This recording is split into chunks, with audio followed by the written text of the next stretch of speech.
Scanning for audio.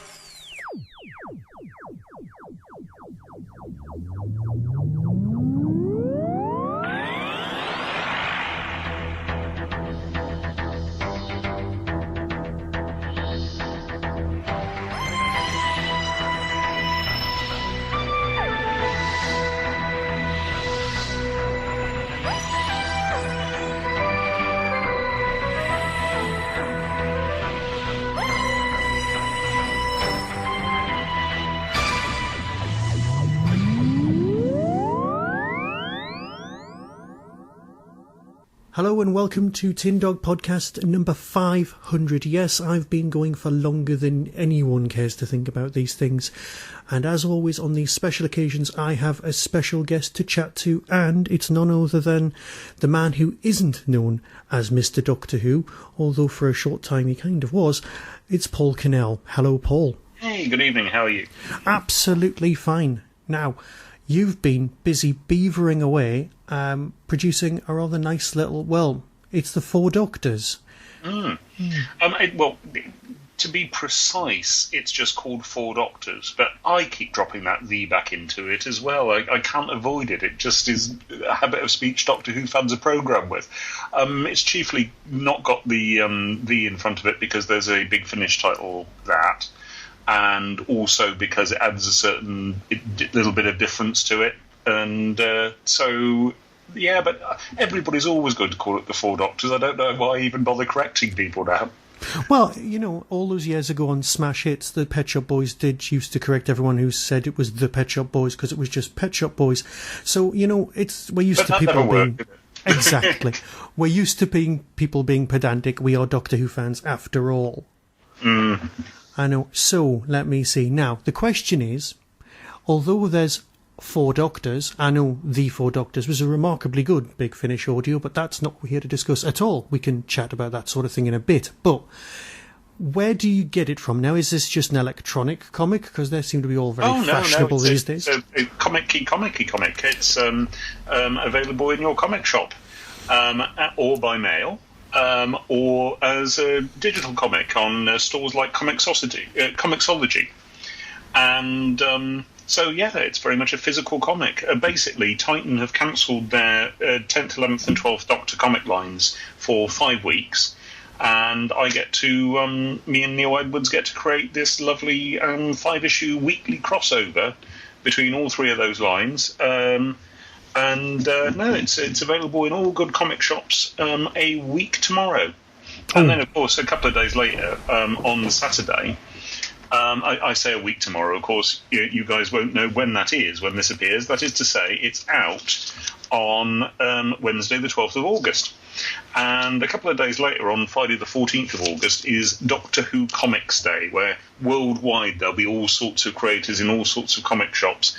I'm doing loads of stuff in London. There are people in New York. There are people everywhere. And the full details of that have yet to be announced. So, yeah, it's a big deal. It's really pleasingly big. Titan have really put on a huge show for this. It's great. It's really nice that you're working with Titan again after all this. You've produced a lot of other titles for Titan and indeed for lots of different comics people from around the world. I've never worked for Titan before. Haven't you not? I'm terribly sorry. I don't wonder what that was. The thing is, right, you go on Wikipedia and you look things up and you go, right, I'm going to do some research. I'm going to, not show myself up and see who these people have worked for before. And you just go, good Lord, this guy's done so much work for comics. And I'm guessing that's where you were when you dropped off my radar. Right. Because my romance with comics kind of came in, and it ended around the same time the Sandman ended because I ran out of cash, and it was kind of draining all of my money. So I thought, no, I've got to draw a line in the sand somewhere. So that's where I kind of lost my romance with comics. I had a massive love for them. I did Watchmen, I did V for Vendetta. My 2000 AD collection was gigantic, but it reached a certain point in my life where I went, I've just got to step away from these things. But all of these new Doctor Who comics keep dragging me back and just waving in the corner and enticing me back in, going, you know you loved us, you know you want to come back, go on. If you haven't read any of the Titan Doctor Who comics, this is an ideal jumping on point, because we reintroduce the comic companions, Alice and Gabby, and it's designed for new readers to start here. If you just fancy a multi-Doctor crossover in comic form, it's there for you. You don't have to think about anything else on the way in. And I think you'll be pleased by the production standards, by all the extras. You know, Titan do a really good show. And they've been there are little backup strips, humour strips in all the Titan Doctor Who lines. Mm-hmm. And they're longer than standard comics as well. The artwork is always lovely. And I'm actually writing the backup humour strips in all of the issues of Four Doctors as well, so I'm quite pleased about that. Some of them are more backup than humour, because there's stuff we couldn't do in the main strip that I wanted to have there on the side. But that's something I'm really pleased about. Titan do a really good job. There's also tremendous camaraderie to them. There's a lovely feeling about them. And editor Andrew James, he's got such a sense of small details, of precision, and that, you know, you really feel you have a safety net. I've really enjoyed working with him. Neil Edwards, this artwork, not only everybody's seen the first 6 pages, which we put out online, which I think showed off Neil's way with likenesses in the last page with Clara and the 12th Doctor, but that way with likenesses then continues for the rest of the run. And also he's got the body language. You know, I can write a description like the 11th Doctor tries to make a point, and Neil will come out with, I'll get the art in return of Matt Smith with one of those gestures of his with one finger up on each hand. It's lovely to have somebody who's got the body language of the Doctors going. So it's a definite two-way thing between the author and the artist coming together. Oh yeah, back and forth, and each contributes to and affects the other. And I write a full script, but then Neil will interpret that, come up with suggestions, add things here or there. Like a good example was where he added a shot of a rather important dead body. Where I'd gone for reaction on the faces of everybody standing around. And I thought immediately, yeah, he's absolutely right. We need to see it, otherwise we won't get the full impact. And things like that, you know, it's very much a collaboration. And the lovely thing about comics is, right down to the wire, before we send the finished, coloured, done comic off to be printed, that night, I can look at it and go, well, maybe an extra little joke here, maybe change that dialogue just a tiny bit to fit exactly that expression. So you can really fix it down to a microscopic degree right to the last minute, and I love that. So when you're dealing with comics, I mean, obviously you've worked in the comic medium, as you're doing now, but you've also done your Big Finish audios, you've done the TV stuff, which I'm sure everyone wouldn't forgive me if I discussed that a bit later, but you've also done the novels. Now, let's face it, there's you and there's Gareth Roberts who've done Doctor Who in every single available format. He's done a stage event. That was it. That's on my notes. All you need to do is pull off a little stage thing and then you can get ahead. But no, he's done it. So you need to do stage and then you need to invent a whole new medium in order to beat him. What about Terence? Terence has done audio. He's done stage plays. He's done the books. He's done television. What else has Gareth done that Terence hasn't? You know what? I'm going to read that Doctor Who lists book that was out last year that said that, and I'm going to check. Because if that's the case, you could be in the top 3. But that's beside the point. Well, I think Gareth and Terence definitely deserve that crap. But but no, I'm delighted to be doing this, and people. I think there's something that I keep encountering in comments lists and things like that. Why isn't the 9th Doctor in here? And I think if he were to interact with the 10th, 11th, and 12th Doctors, it would spoil his story utterly. It would, but again, getting back to the Four Doctors, the one that was from Big Finish, that whole thing was covered where the Doctors instantly forget that they'd met after the meetings. You could milk that a little bit. I'm following Stephen Moffat's theory from DWM as to what happens after Doctor meetings, but at the same time, we'd still have Rose and Captain Jack being able to say to him, no, actually, Clara told us Gallifrey's fine. You're fine. Because obviously that's the first thing they'd ask. And obviously his future, even if his future selves wanted to be really pristine about the time stream, somebody would tell him. And in all fairness, it does keep the whole pretense of the mystique of the Eccleston Doctor going. Yeah, absolutely. I think it would ruin his season to have him meet other Doctors.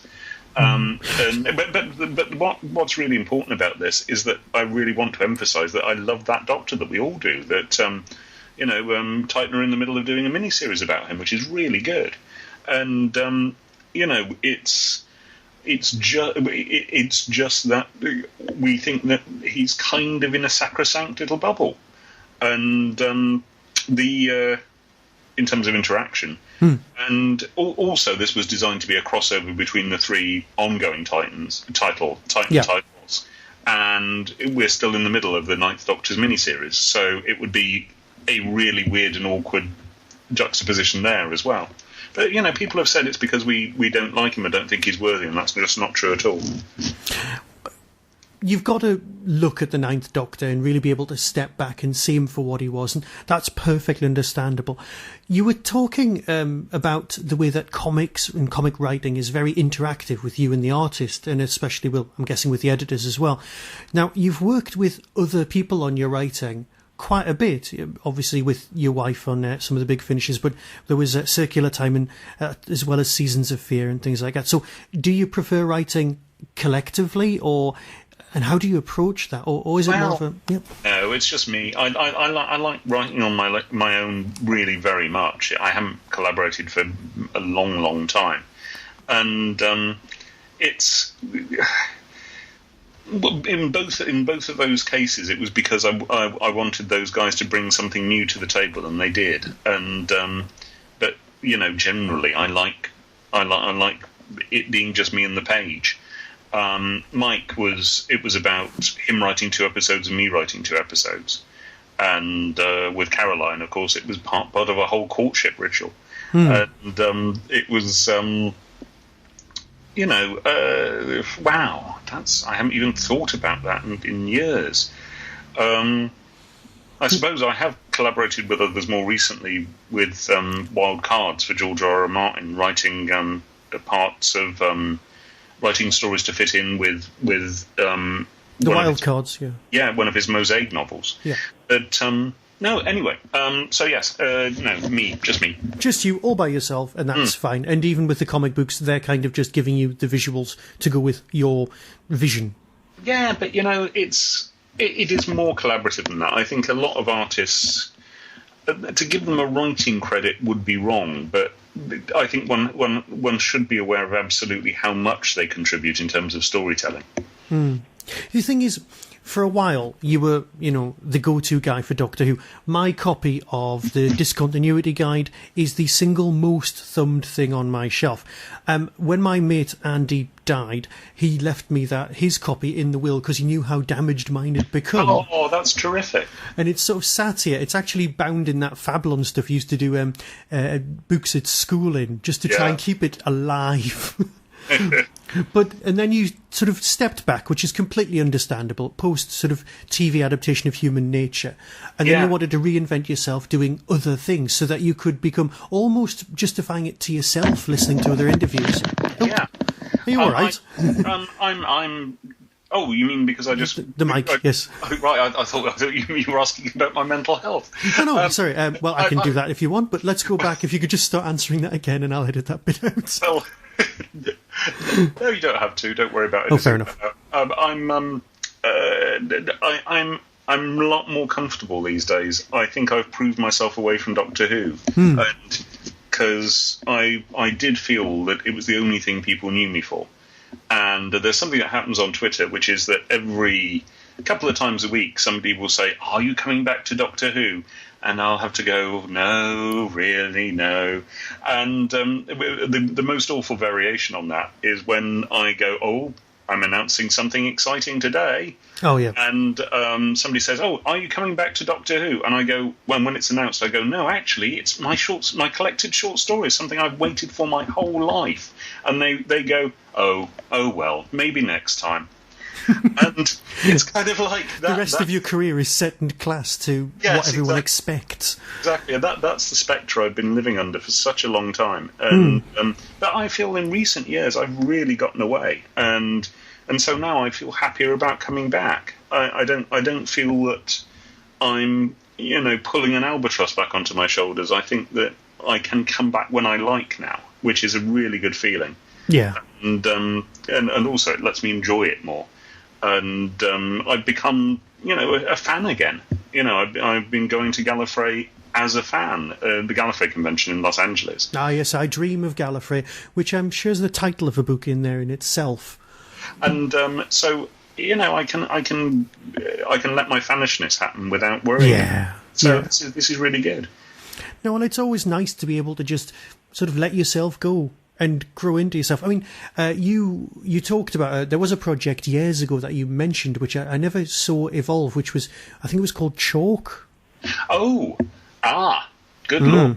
That's well, you never know. I was going to say that was something I was particularly interested in, sort of looking forward to, but I was wondering what you'd do with it. But I've got a feeling that some of the themes that'll have gone on in the original project, because nothing ever really goes away, it just gets used and absorbed into other works. There's well, you never know. There's a possibility that this may happen. It was my it's a novel. It's a standalone novel which something may happen with. Anyway. Indeed. But there are other projects you've got to go to. Now, before we talk about the other things, because I'm quite interested in the Witches book that's coming out very soon. Oh, yeah. Sorry, go on. Well, what I was going to say was, but before we get to that, there's a little thing that's been going on, sort of rumbling along on the internet. Now, I know you did the Hugo-nominated Squee Class. You must say Hugo-nominated before you say that at any point. But, of course, there's now the Cornell collection. Actually. We won twice, Squeecast. Well, one of those really nice little Hugo Awards. Honestly, they're lovely. I've only got one because there was a Hugo shortage. So they announced that they were only going to do a certain number of statues, and there were too many of us, so I took the hit. But, so I've only got one Hugo statue. But, nice. We always remember the great Hugo shortage. So you're now in the Cornell Collective. Well, you're head of the Cornell Collective. And do you want to talk a little bit about that? Well, I was enjoying podcasts so much, and they're a huge part of my entertainment, and particularly Doctor Who podcasts. And I just wanted to join in, really. And I thought, what I do is I move in these three different worlds. And so I get together guests from comics, from science fiction prose, and from television stroke Doctor Who. And there's always a big dollop of Doctor Who with one of these guests at least. And we get these three guests on board and we talk to them in a very relaxed late night chat show format. And it's going well so far. I'm quite pleased with it. We're 2 episodes in, and we drop an episode every month. And I'm just really enjoying it. I had to listen to episode 2 today, and it's kind of, well, it's not just informative, but you're introducing people who I've not come across. I hadn't heard of the YouTube girl from episode 2 at all, and everything was very interesting that she had to say, as well as the authors, of course. Anybody who's listened to the Tin Dog podcast knows that I'm a struggling, non-existent author, and listening to other people tell the tales of their evolution as authors and writers and things like that really says a lot to me, and it's kind of useful as well. So if you've not heard the Cornell Collective, go out, download it. Of course it's free, just like all the other podcasts. Go for it. I really like exactly that effect you describe. I love that people who come in for one of those people will end up hearing about the other two, that they get introduced to each other and they meet each other's audiences as well. Exactly. Oh, getting back to something you said earlier, obviously I'm guessing you've got George R.R. Martin's email address. Could you email him and tell him not to do anything else? We don't mind him taking his time at all. Take as long as he needs to write them. Just stop doing any other projects so that you can concentrate. That's fine. That's all we ask. I'm not about to say that to him at all. You can tell him someone else said it. It's fine.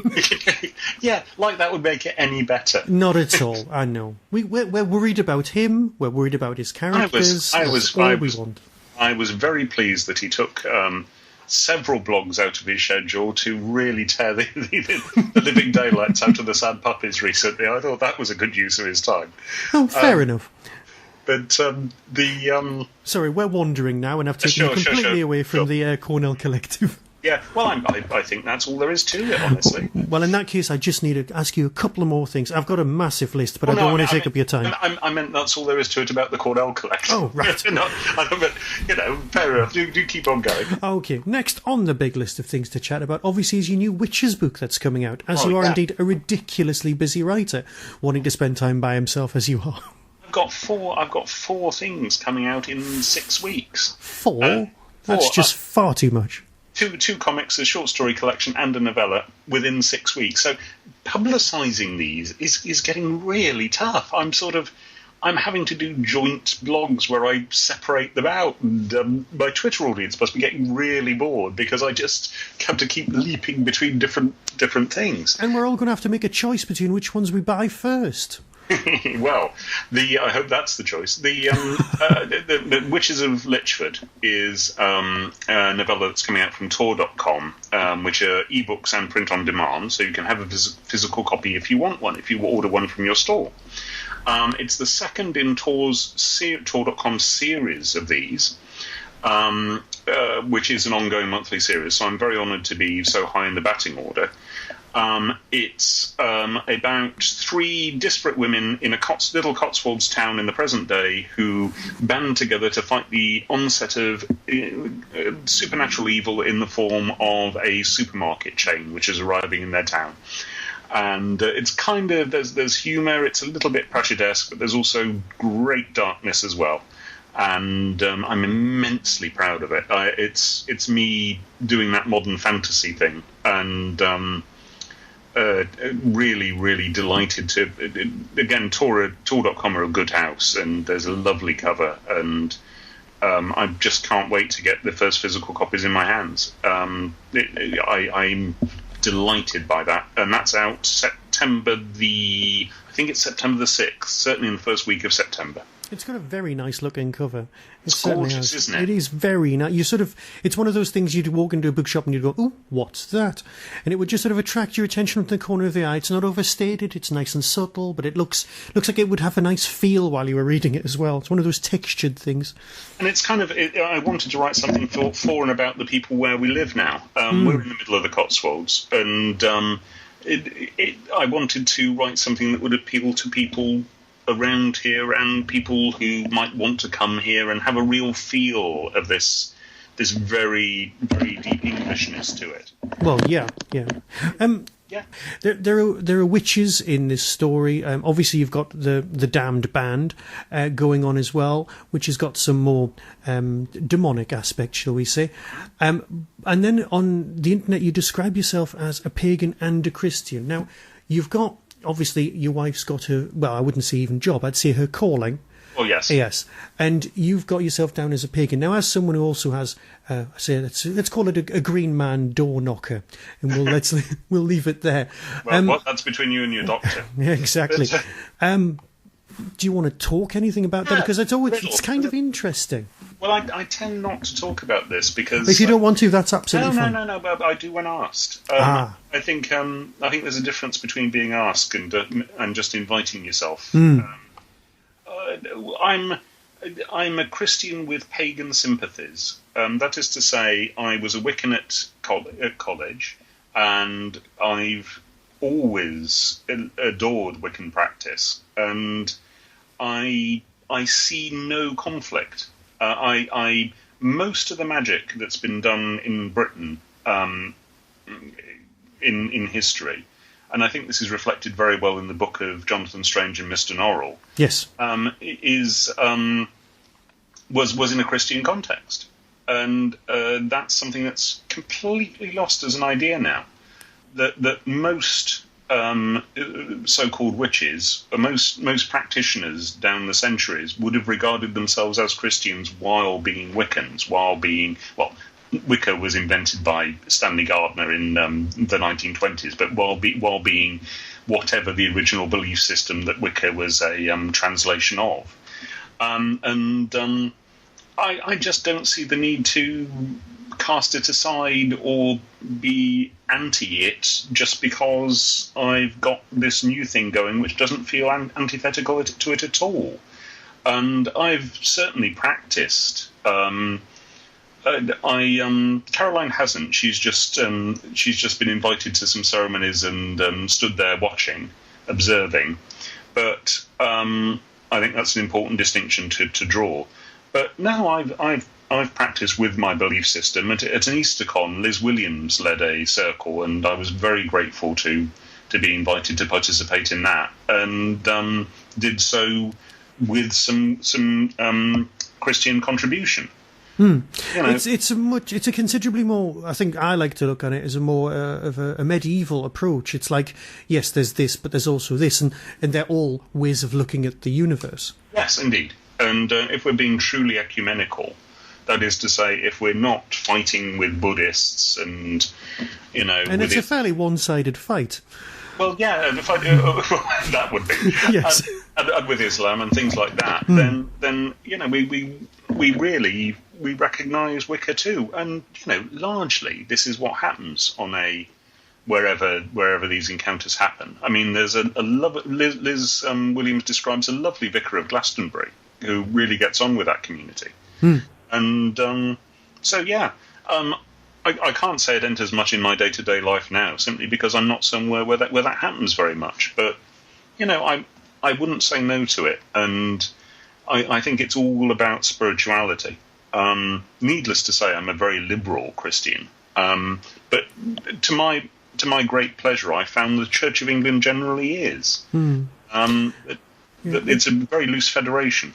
For me, the real conflict that would be apparent from somebody from the outside would be your love of science fiction and science, which usually, well, that's the one I've come across. People just going, if you look to the future and you have a great belief in science, doesn't that more than likely underline or rule out certain other things? And then you think, well, these are people who are big fans of, say, the Tomorrow People and psychic powers and evolution, and it's like if you're reading The Watchmen and you see Doc Manhattan and he says, human life intrigues me, I'm off to create some. And if you can completely believe into the idea of superheroes, but you'd have trouble with the idea of a god creator, you go, oh, hang on.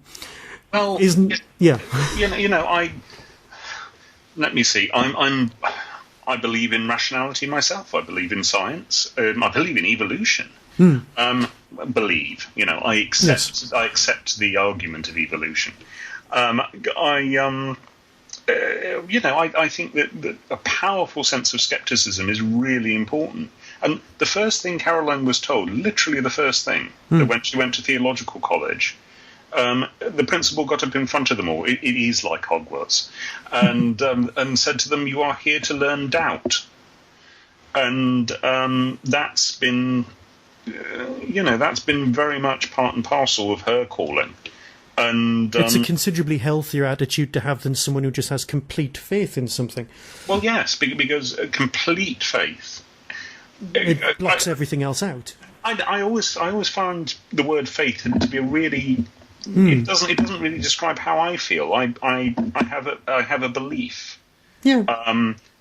Faith seems to be used as something unshakable. Yeah. And the thing is, though, I have this really nice safety net that if somebody conclusively proved to me that there was no God and that Christ, I think it's hard to argue against a historical Christ, but that Christ was just a guy, then I would say, okay, you've proved that to me, but I will still be a Christian because I think this is the best way to live.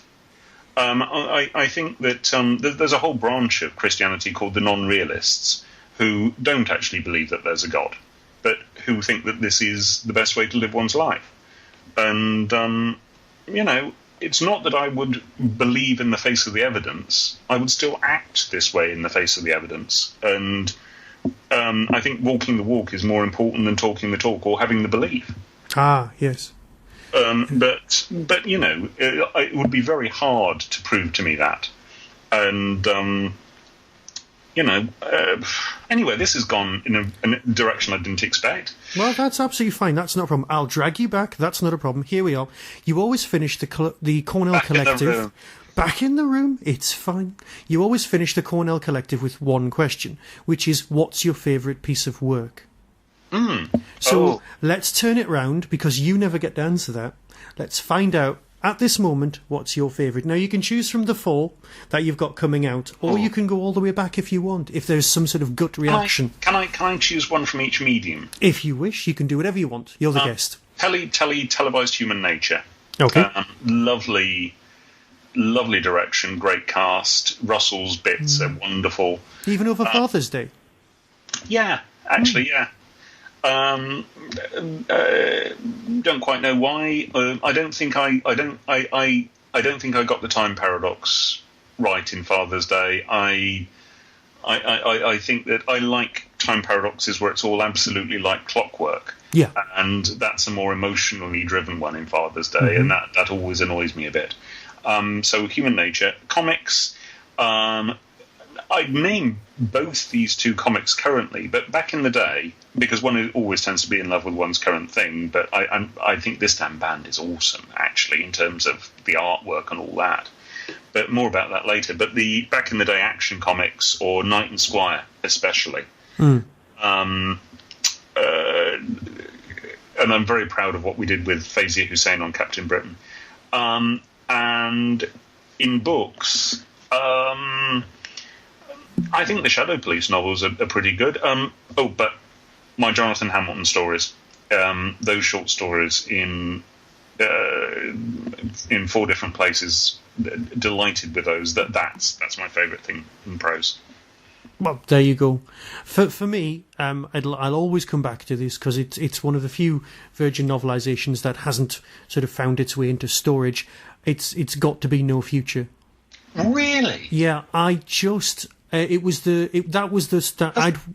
through the novelizations, and I just loved No Future, and I often think about. It's awful. It's terrible. Oh, you see, I think it's because it has been a while since I've read it, and I will go back, but I wouldn't describe it as terrible at all. There's that. Yeah, sorry, go on. The way that I hold off all the explanations and kind of plough them flat like smoothing a carpet until they form an enormous bulge at the end. And I literally have to have a chapter of everybody standing around explaining everything at the end. You know what? I probably needed that at the time. Oh. I probably needed a nice little route of exposition. No, I remember absolutely loving No Future at the time. I genuinely do. Oh, I just think it's the book that Craig Hinton gave a good kicking to in DWM, and I sat down afterward reading his review and thought he's absolutely right. And I thought I'd become decadent and foolish and packed it with in-jokes, and that's what made me do Human Nature. You know what? Perhaps that would be it. Perhaps it was the in-jokes, and I was an in-joke kind of a person at the time. I adored Professor X to such an extent that me and my mate actually made Professor X T-shirts. Well, that's nice to hear. Yeah. But no, Human Nature was a reaction to that. I wanted to write something serious again. So even if you didn't like it, something wonderful came of it, because Human Nature was pretty good. Well, let's face it, it's the one that got adapted. It's the one that's just had a reprint. Nice reprint. It's a very nice cover. It's just nice.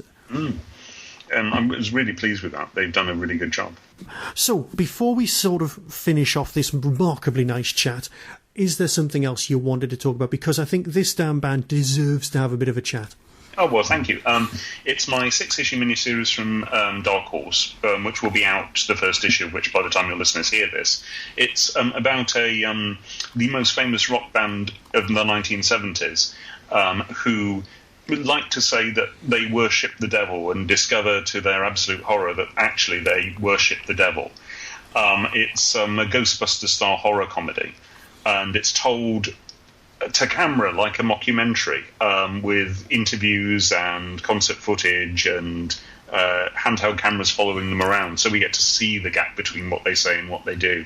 And Tony Parker, the artist, is just doing amazing things, and I get to do all this lovely back matter like discographies with album covers and rock family trees and all that, and delighted with that. That's on Comixology and in your comic shops now. And also, I've got my collected short stories, A Better Way to Die. Of course, I meant to discuss those earlier on. Go for it. That's the Four Things, which has made a raid on the UK Amazon SF Anthologies top 10 today. We were as high as number 7 at one point, and very pleased to have all my short stories in one place, including all the Hamilton stories, and very pleased that somebody else would decide to publish that. Just delighted. And I've done introductions for all of them and put them in kind of context. And it's got my wild card stuff and all my Hamilton stuff. So anyway, yeah, thank you for letting me talk about all this stuff on a Doctor Who podcast. Very pleased to do so. An absolute pleasure. I mean, the Tin Dog's been around for a while, but as most people know, we just don't have that many guests. It's normally just me talking to a microphone randomly. So I'd like to listen to your Liz Mars edition. That was fun. Ah, yes. Well, this is episode 500, and thank you very much, Mr. Paul Cornell, for joining me. You have another 500. Thank you for having me. Thank you. Be seeing you. Bye.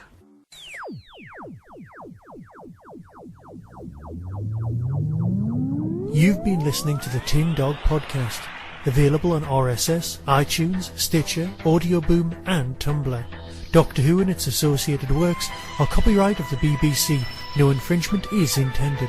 You can contact the show, donate, buy merchandise, or find out more about my other projects by visiting the Tin Dog Podcast homepage and clicking on the links. The Tin Dog Podcast is a founder member of the Doctor Who Podcast Alliance.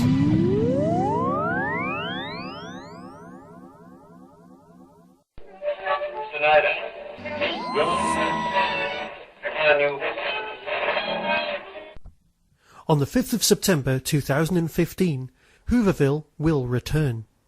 The biggest little Doctor Who convention in the whole of the UK is proud to present several fantastic guests.